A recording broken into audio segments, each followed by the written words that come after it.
Hello বন্ধুরা, আজকে নিয়ে এসেছি একটা দারুণ জিনিস তোমাদের সঙ্গে শেয়ার করবো বলে নিয়ে আসছি।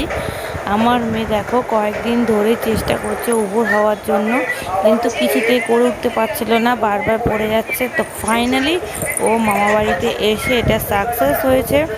অনেকক্ষণ ধরে চেষ্টা করে করে করে করে ফাইনালি উবুর হতে পেরেছে। এটা অনেক দিন ধরেও চেষ্টা করছিল কিন্তু করে উঠতে পারছিল না। তো এখন মামাবাড়িতেও ফাইনালি কাজটা কমপ্লিট করতে পেরেছে। তো এখন দেখো উবুর হয়েছে, এখন চেষ্টা করছে হামা দেওয়ার, সামনে যে পুতুলটা রেখেছি ওটাকে ধরার চেষ্টা করছে, কিন্তু কিছুতেই সেটা পারছে না। তার জন্য খুব রেগে যাচ্ছে, আর মাঝে মধ্যে মাথাটা বালির বিছনায় রেখে দিচ্ছে, রেগে চিৎকার করছে। দেখো সবার দিকে তাকাচ্ছে, পারছে না করতো।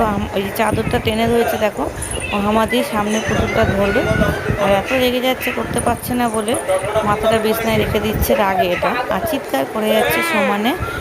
এখন উবুরটাও হতে পেরেছে, ওটাতে ও খুব খুশি হয়ে কি হাসি সবাইকে দেখে যে ও উবুর হতে চাইছিল, এটা করতে পেরেছে। এখন হামা দিতে পারছে না বলে চিৎকার করছে, আর সবার দিকে বারবার তাকাচ্ছে ঘুরে ঘুরে।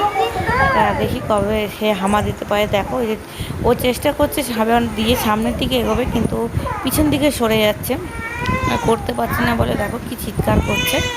আবার তোমাদের সঙ্গে শেয়ার করবো, যখন হামা দিতে পারবে অবশ্যই তোমাদের সঙ্গে শেয়ার করব।